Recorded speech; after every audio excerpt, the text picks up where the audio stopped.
Welcome back, my friend. So good you're here. I think I'm clipping there a little bit. Sorry about that. Welcome back to the channel.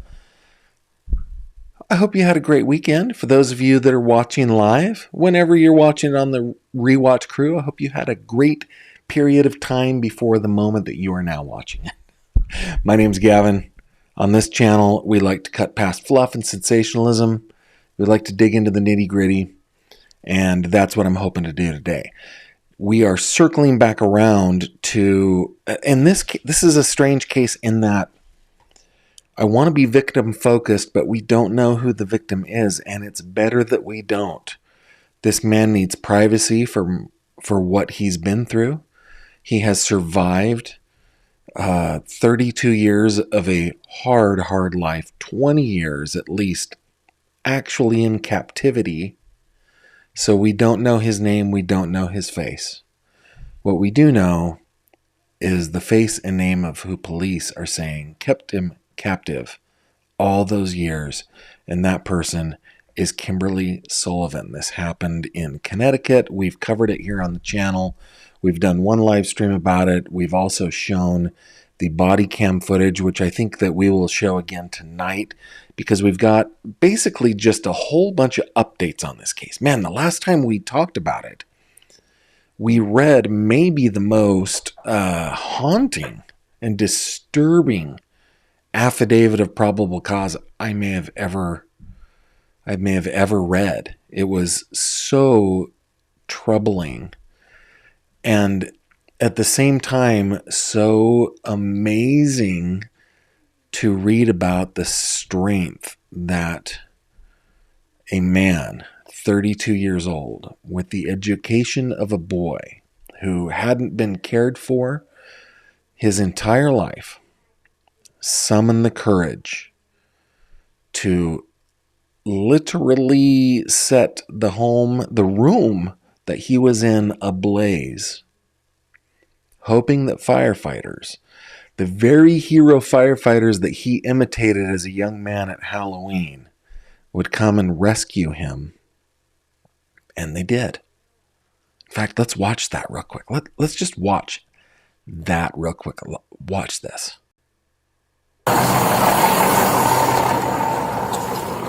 You can see him in the background a couple of times. Just watch this. This is crazy. Come over here. Go down the road. Come on. Come down. You'll start to see him Who else is in here? in the doorway here in just a second. How many other people? This, of course, is Kimberly Sullivan. Everybody's out? Yes. But your stepson's still inside? Yeah, he's right here. Okay, yes, come out. Come down the road. Come on. It's not safe to stay here. Come on. Okay, watch that firefighter. He's got him in his arms right there. It's blurred out, but you're going to watch that other firefighter pass them in just a moment on his way to the ambulance. My dog is Right. I know. Come on. I'm coming. Right there. Got one victim right here. He was like 68 pounds. I honestly think that she hoped that he would perish in that fire.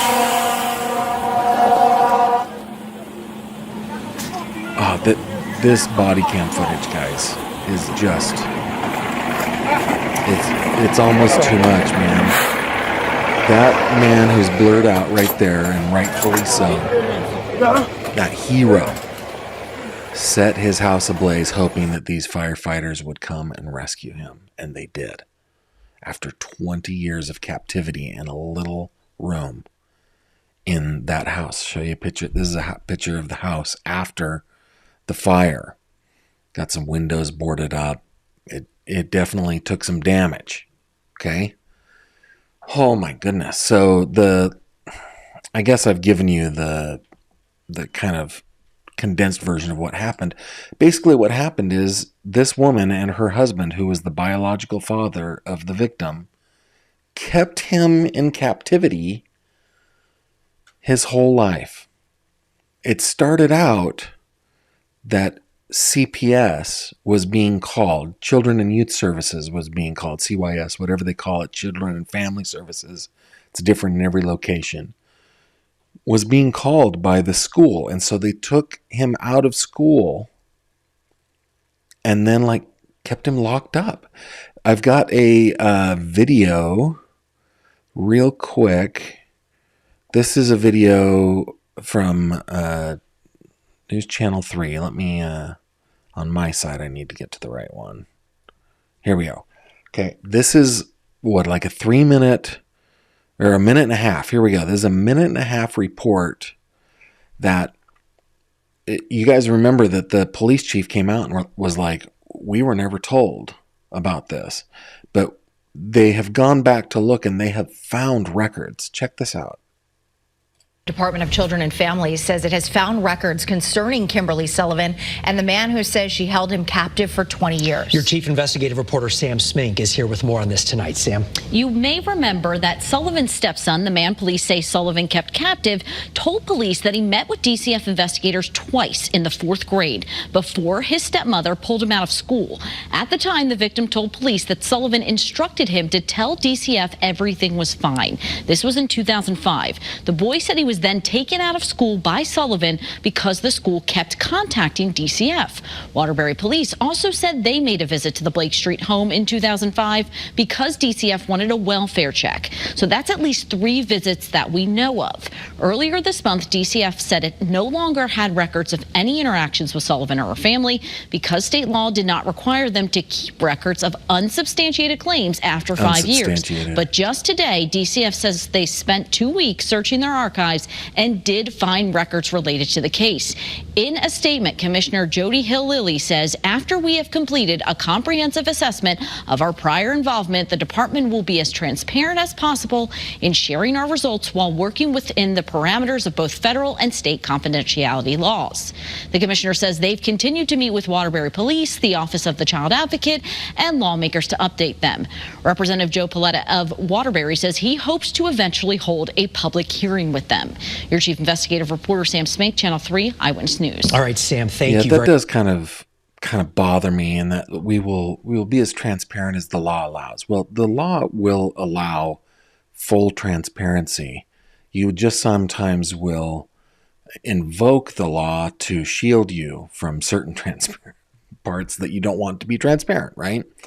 So yeah, that's I don't know, that whole comment. Yeah, what they call it, DCF, they had been out there a few times. There were records that the police were called.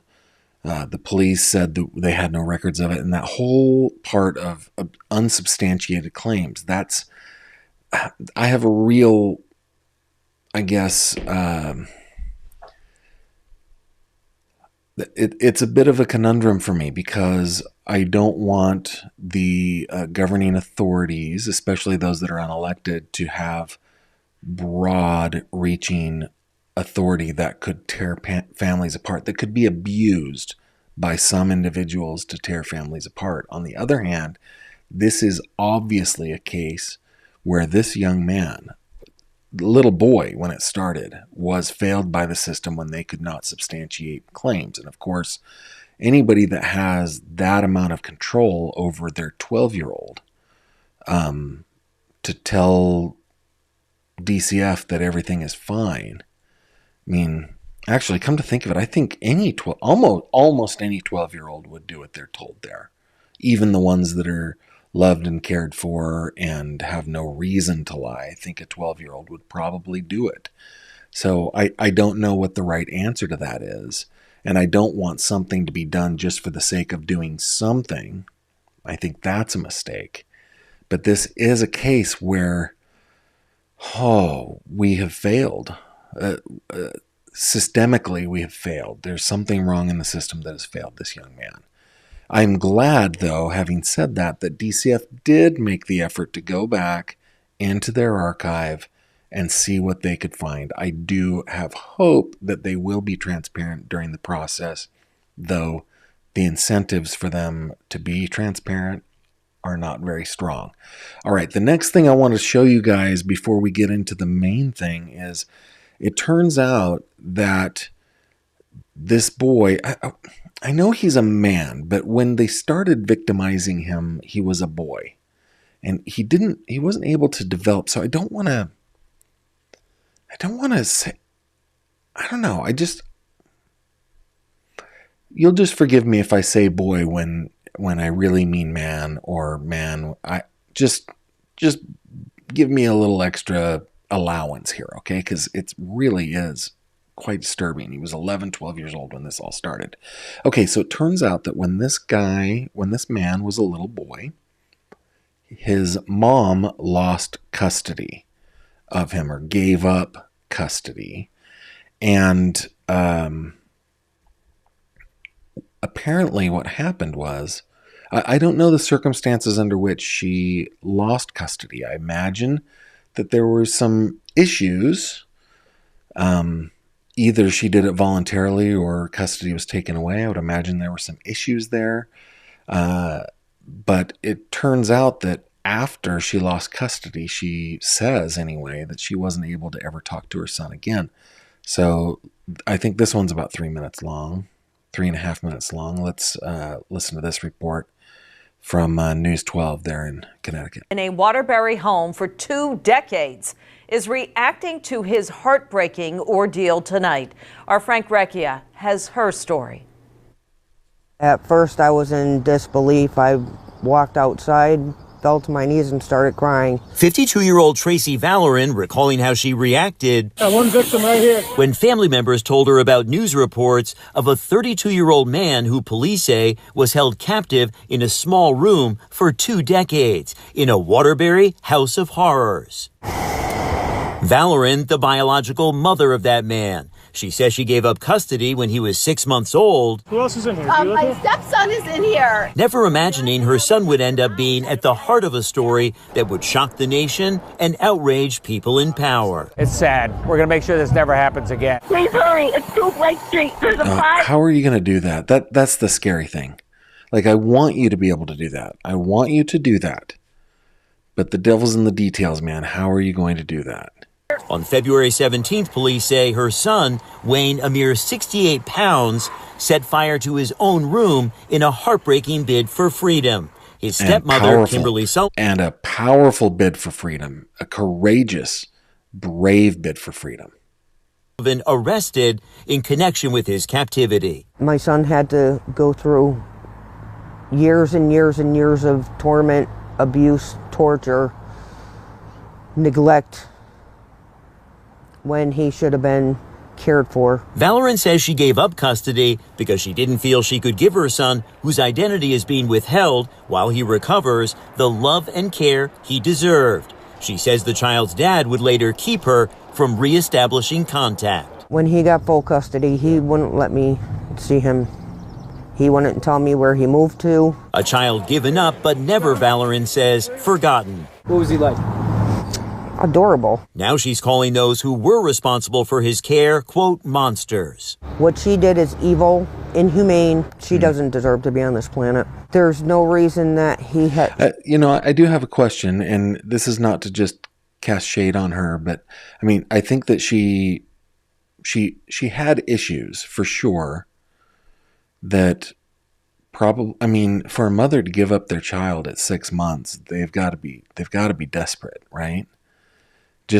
I hope that whatever it was that kept her, or that I guess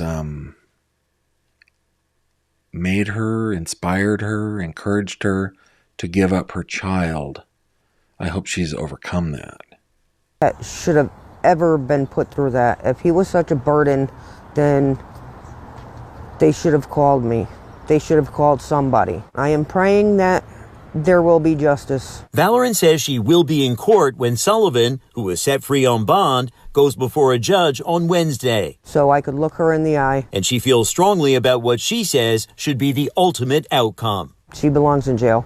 Everybody is wondering, where's the family? Why didn't the family do anything? This is a good point. The family has been looking. She says her family looked but found nothing. There's no social media on him. There's no pictures and yearbooks of him. I did not starve him. I did not lock him. I thought he was going to be safe with his father. As her biological son recovers, she hopes to get him a message. I am very proud of him. I love him. And I wish he set the fire sooner. He has such a long recovery ahead of him. I will always be there for him. If he wants me to be in his life, I will do that in a heartbeat. Frank Recchia, News 12, Connecticut. I thought she was going to say something else. The thing that, yeah, look at that. The thing that is shocking to me in all of this is that his grandmother knew he was being locked up. His stepsisters knew he was being locked up. Like, there were other people, not just his father, who is now deceased. So not just his father and not just his stepmother. There were at least, by my count, 3 other people who went in and out of that house who knew what was going on. Now, for the friends of Kimberly Sullivan, I've read reports that have said that they had no idea she had a stepson. She never mentioned it. Had no idea, which is infuriating. It's infuriating. Okay, there was a clip that was shown. I've done that one. I've done that one. I've done that one. Okay, here is another one. This is a hearing that just happened, I think on the 28th. Give me a second. Oh, before we get to this, I want to play the 911 call from that night. We haven't played that. It's about a minute and a half long. I'm going to keep Kimberly Sullivan's face up here. I know it's not fun to look at, but also she needs notoriety, man. She needs a face that everybody will remember. So here is the 911 call that came in. Oh my God. 911. It's 2 Blake Street. What's the address? Please hurry. It's 2 Blake Street. There's a fire. Okay. Oh my God. Blake There's Street? a fire. I'm trying to. Ma'am, what's 2 on Blake fire? Street. The TV. I don't know. My son, his stepson is in his room, and I don't know. He did something with the TV. I was sleeping. I fell asleep. See flames or smoke? Yes. Come on, Steph. Come on. Okay. Can you get? Yes, we need an ambulance, please. Okay. Please, we need an ambulance. Ma'am, all right. You said something's on fire. I'm going to pause here for just a second. I honestly think that she hoped that her stepson didn't survive here. I honestly think that. Yes, my stepson is in there, but yeah. Now you need an ambulance. What's going on there? Yes, his room. The TV in his room. Did he get injured? Is he on fire? Yes, he's injured. Please send the ambulance. Ma'am. And that's why I think, because she was outside, I think, yes, he's injured. I think she was hoping that he was behind that wall of flames that he actually jumped over. I'm going to send the ambulance. I need to know what's going on and why they're going out there. Where is he injured? I don't know. He's kind of. I don't know. He's kind of passed out. He's out of it. Please. Okay. What's your phone number, just in case we need to give you a call back? That obviously was redacted by them. Is the fire out, ma'am? No, it's not. Please. I'm trying to. I understand, ma'am. I'm trying to get information on what's going on there. Oh my God! It's like all the power in the house is out. I don't know if it blew a fuse. Okay, ma'am. Just get out of the house, okay? Yes, I'm going to call my daughter. All right. Oh my God. That is it. It just just seems like she was hoping that by the time that the firefighters got there, her son would be gone. And she wouldn't have to deal with this at all. That's the way it feels like to me. That's just my opinion. That's kind of fluff. That's a little sensationalistic. I have not cut through those things successfully tonight. But that's the way I feel. Okay, now let's go to this. So she had a hearing on Friday. I think it was a plea hearing, like a preliminary hearing. And it's about 16 minutes long. I have bumped the volume up so we can hear it. I've cleaned it up a little bit so we can understand it a little bit better. But here is the, where am I coming? Here is the video here. we're going to give it a play. And then while we're playing that, I will be looking at your comments. Madam Kimberly Sullivan, 2 on the Part A regular docket. Good morning, Your Honor. Ioannis Kaloidis on behalf of Ms. Sullivan. She is present and approaching. The state's filed a motion to modify the defendant's conditions of release. We are in receipt of the motions from the defendant in response. I would like to point out for the record that Connecticut Practice Book Section 3813, 3814, and Connecticut General Statutes 5469 and 5469V, and the relevant case law for those statutes, gives this court the authority to modify conditions of release at any time. I disagree with the defense. There has to be a change in circumstances, and the court always has authority. The state is renewing its request for EMS monitoring house arrest. And wait a minute, what? What? One Man's Trash, was it his bio mom or was it Kimberly Sullivan that was on Vinny? I did not see that. And the alternate GPS monitoring. State's also requesting that the defendant, if she has a passport, it be surrendered. The state still submits to the court this defendant is a substantial risk of flight. She faces the rest of her life or a significant period of the rest of her life incarcerated if she's convicted of these charges. That makes it a significant incentive to flee this jurisdiction and to not appear in court. If it's coming to court, face the charges, and if she's convicted, face the rest of your life in jail or flee. I think it's a pretty simple alternative, an equation would permit her to flee.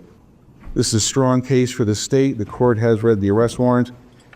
But in addition to that strength, since the media coverage of this case, several additional witnesses have come forward. For example, a friend of the defendants of 21 years has come forward and provided a written statement to the state, to the police, that in the 21 years she's known this defendant, she's never spoken to her stepson. She was shocked to learn she had a stepson, and that friend was never allowed in this house. Additionally, I'd like to point out to the court, it's a domestic violence case. The domestic violence victim, GPS monitoring or EMS house arrest is often imposed for far less serious crimes in domestic violence matters and other matters. Since the arraignment, the state has had an opportunity to meet with this victim. This victim is afraid. This victim lives in fear. I introduced myself to the victim, explained who I was. His first question in this fear is, why is she out walking around when I was locked up in a room for 20 years? He is following this on TV and social media, so he is aware what's happening, and I say that because it would lead to his fear. Based on all that, the state is asking those permissions. Very good. Your Honor, I respectfully and vigorously object to the state's motion. I believe it is improper, and I believe if it was to be granted, it would be unjust and a violation of my client's state and federal constitutional rights. This is the third time we are back addressing the same issues. Bond has been set. Conditions of release have been addressed by the court. The state made essentially the same arguments on prior occasions, which were considered by the court and rejected by the court. We are back now, 2 weeks later, giving the state another bite at the apple. And the court was clear on March 13th, when the court rejected the conditions that are being sought. The judge at the time made clear she was rejecting those conditions and made clear that we would keep this on a short leash, basically, come back in 2 weeks or whatever, and if there were any violations, she would reconsider. A defendant must be able to rely on the representations and the orders of the court.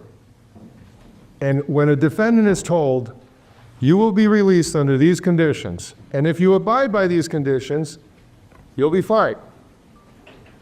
The only thing that has changed is now we have a 2-week track record of compliance. That is... Robin, this is a good question.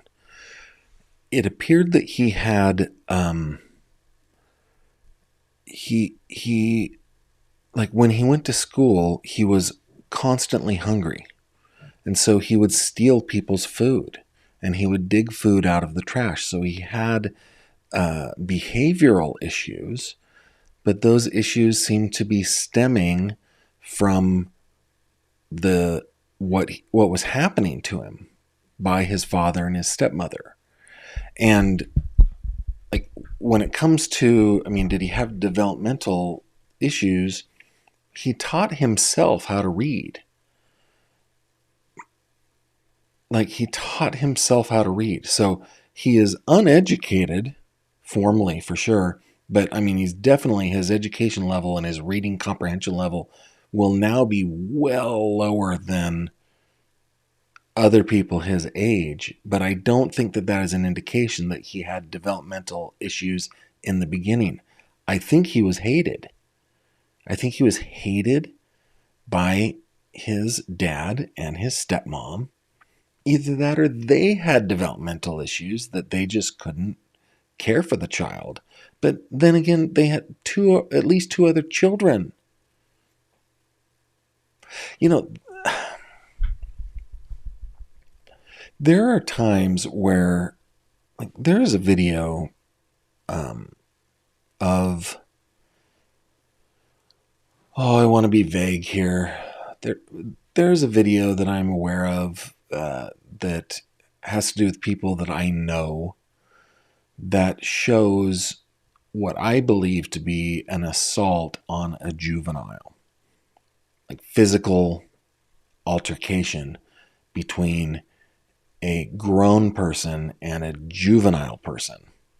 And the grown person is winning for sure. And all the other people that are on this video that are grown-ups are not jumping into the fray to physically fight. And there are times where it is appropriate to throw hands.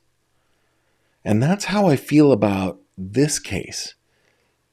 The stepsisters, the grandmother, anybody else, the in-laws, the sons-in-law, whatever, who know about the kid that's locked in the pseudo room that is freezing cold in the winter and burning hot in the summer, who has to pee through straws to get it outside, who has to defecate on newspapers and bundle it up. How are they not throwing proverbial hands? There are times, like, everybody knows right and wrong. We have it inside us. Maybe not everybody. I was sitting in a sentencing hearing today of a person that honestly did not know right from wrong, obviously, but most of us do. And there are times when we have to stand up and throw proverbial hands. I'm not trying to incite violence here. I'm just like, I can't believe what happened to this poor guy. The only change that I have seen, that is the only documentation that has been provided to me or that I've been able to see so far, is a report from bail indicating a track record of compliance.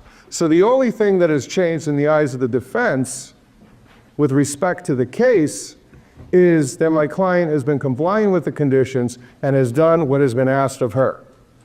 Despite the fact that she's complied with the conditions, we're now back seeking to add additional conditions.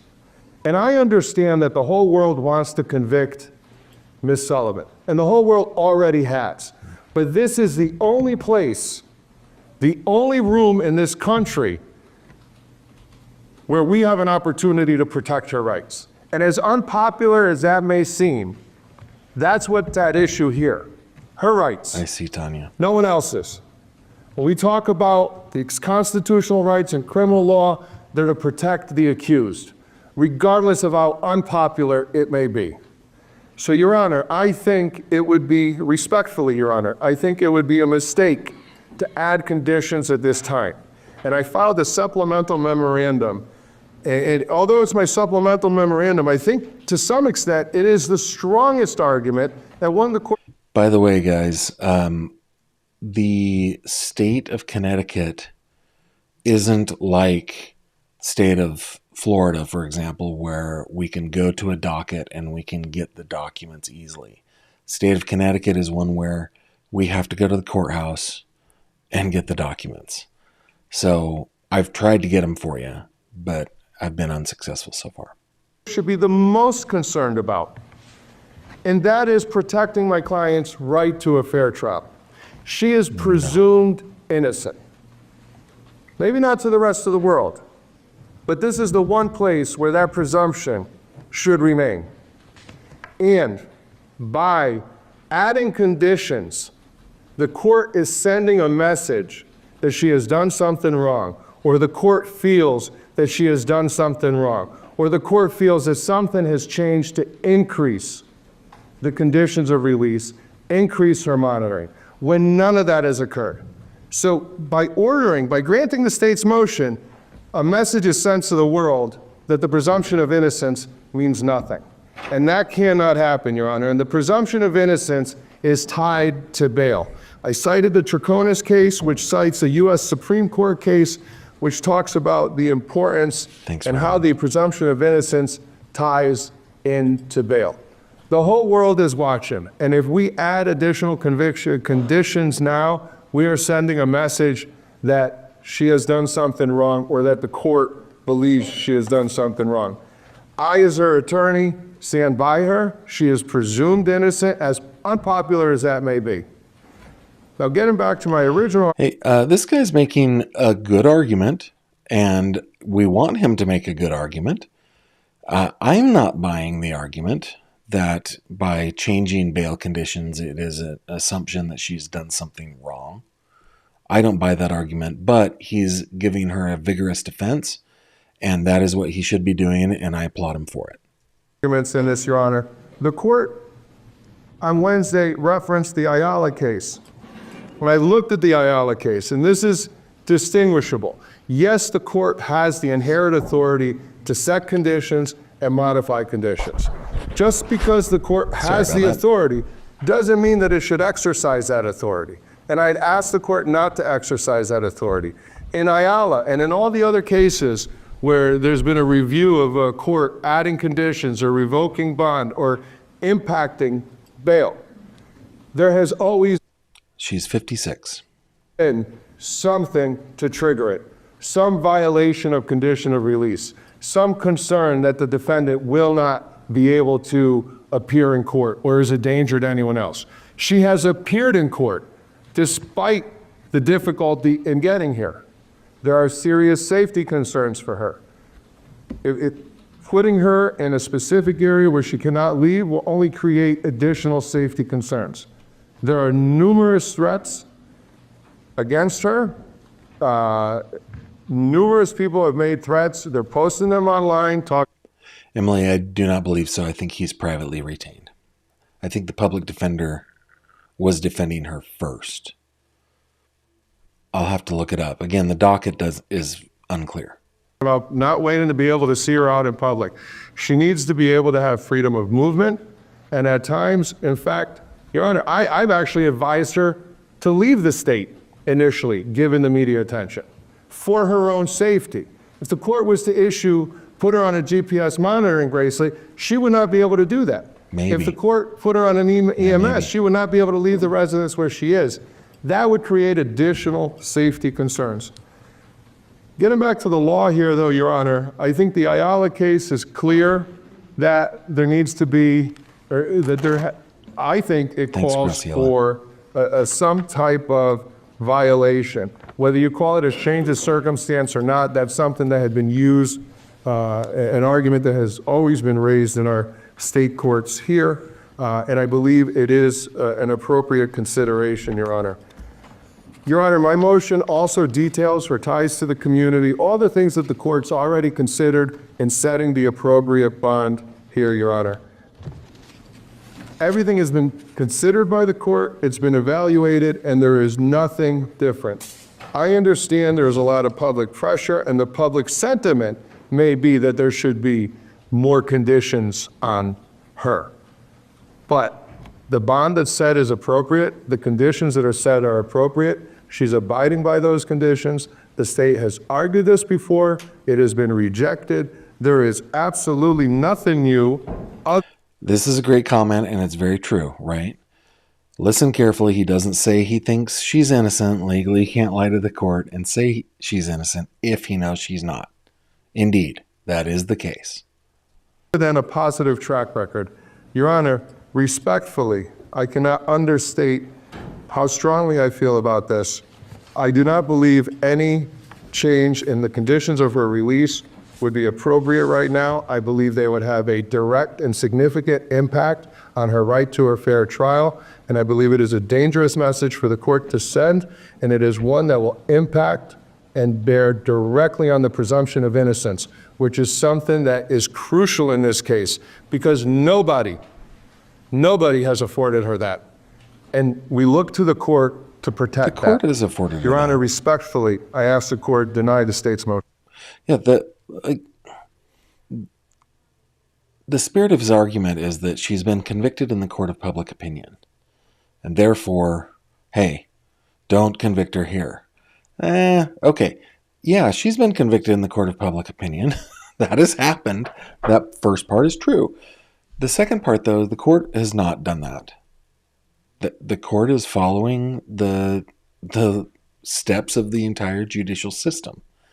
So I think he's given a good, vigorous defense. He's probably made a good motion. I would love to read it, but it's kind of difficult to get hands on those. But anyway, I wouldn't be convinced as the jurist here. All right.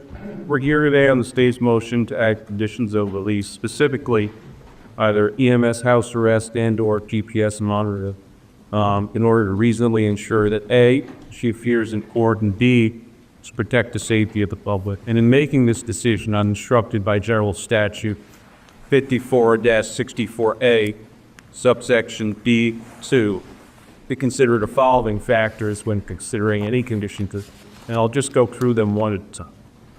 First, the nature and circumstances of this offense and the seriousness of the charges against her. There are 2 B felonies. One of them carries mandatory minimum jail time. There are other felony charges against her in addition to that misdemeanor charge. Hey, by the way, I tried to look up to see what she is facing as far as what her punishment might be. I haven't been able to find out exactly what it is. And the reason is it's pretty darn complex. I mean, I sat in a sentencing hearing today where there was an entire pre-sentence investigation and then a guidelines suggestion by the prosecution.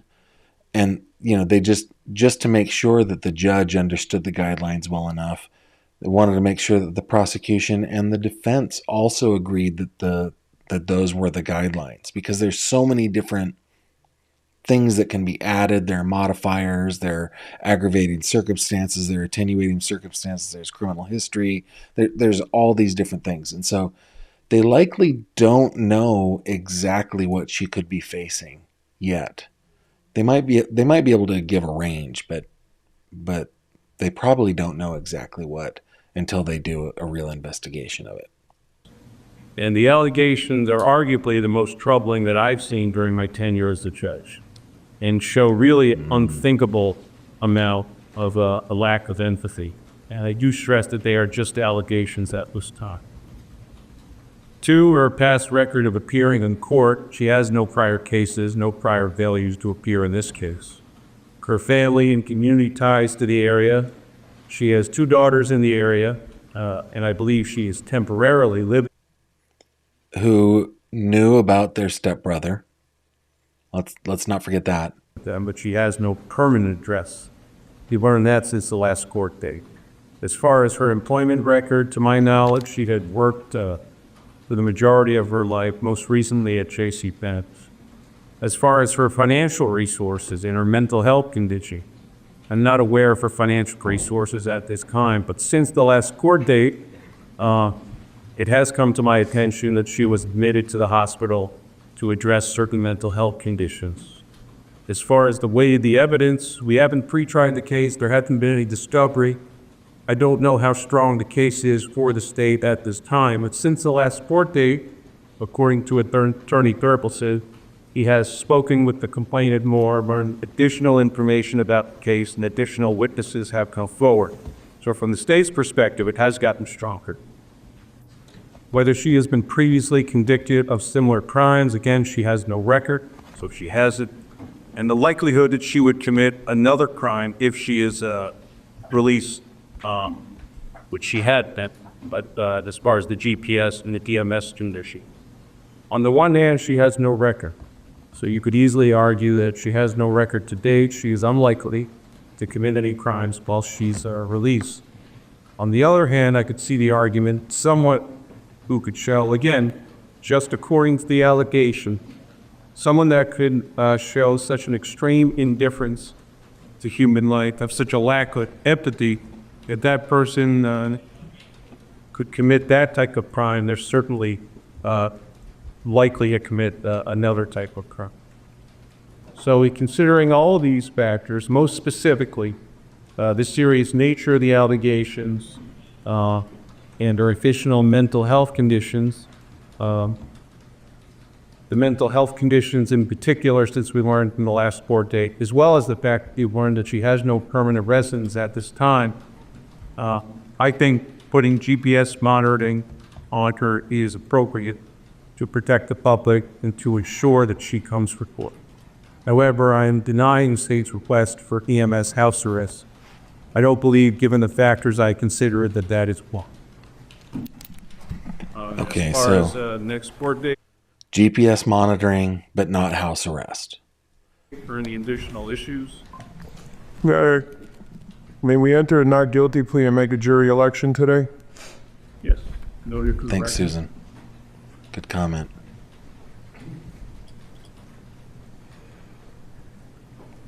With respect to a next date, Your Honor? That's a great comment. Super charismatic. Great comment. Yeah, that just to find out that this is what happened, that would be heart-wrenching. Is April 29th acceptable? I say would ask for a sure date. No. What day did...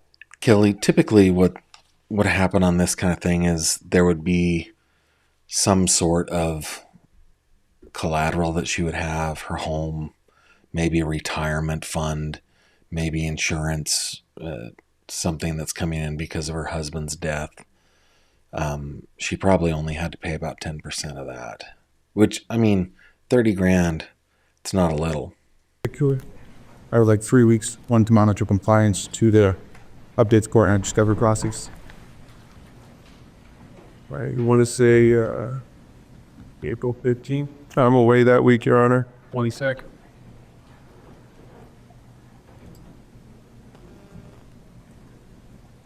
I have a conflict that day, Your Honor. Can we do the 21st? Actually, That's probably the hardest part about the law is just scheduling. Your Honor, we'll make the 22nd work. I can juggle that. I'll leave you with it. I agree with your term. These are just allegations. You are not guilty. You have the presumption of innocence. You will get a fair trial date. The reason I put GPS monitoring on you has nothing to do with you being guilty. It shouldn't be interpreted that way. We get discoveries, they will get capable. And we'll recess in the next time. The audio kind of goes crappy there. But anyway. Let's see. Graciela says, love how your channel has grown. I'm an old member and subscriber. Well, let's see. Hang on just a second. Let's take a look. Where's my handy dandy little sub count? Look at that. Yeah, we are a fun little channel. Growing. Thank you very much for being a subscriber for so long. I deeply appreciate that. I want to make sure that I didn't miss anybody. I just want to make sure I didn't miss any super chats. Bree, thank you very much. Dee, thank you very much. Robin, Graciela, and Susan. Yeah, we got everybody. Thank you very much for taking care of me, guys. Goodness sake, you guys are the best. I'm gonna keep my eye on this case. This is a fascinating case to me. I don't expect it, but it would be wonderful if the victim in this did go public. I'm not pushing him to do that. I'm not encouraging him to do that, but I would really love to be able to follow him and hopefully watch his life flourish. We will be back tomorrow once again, 7:30 p.m. Eastern, the way we always are. Hey, those of you who are local to me here in Western Pennsylvania, if you go on Explore Venango, you will see an update on the case of Keaton Morrison. We'll have more tomorrow on both Explore Venango and Explore Clarion. Mr. Stribling Jackson has been convicted. Well, we already knew he was convicted, but he was sentenced today, so go check those out. And yeah, we'll be back tomorrow, 7:30 p.m. Eastern. Same Gav channel, same Gavin time, same Gavin station. Is that's stupid. Very 1960s of me. I'm not even that old. Anyway, I bid you adieu until then. And until then, take care of yourselves. Good night. Thank you very much for watching this video. If you liked what you saw, please consider subscribing. And if you have any questions or comments, please leave them below.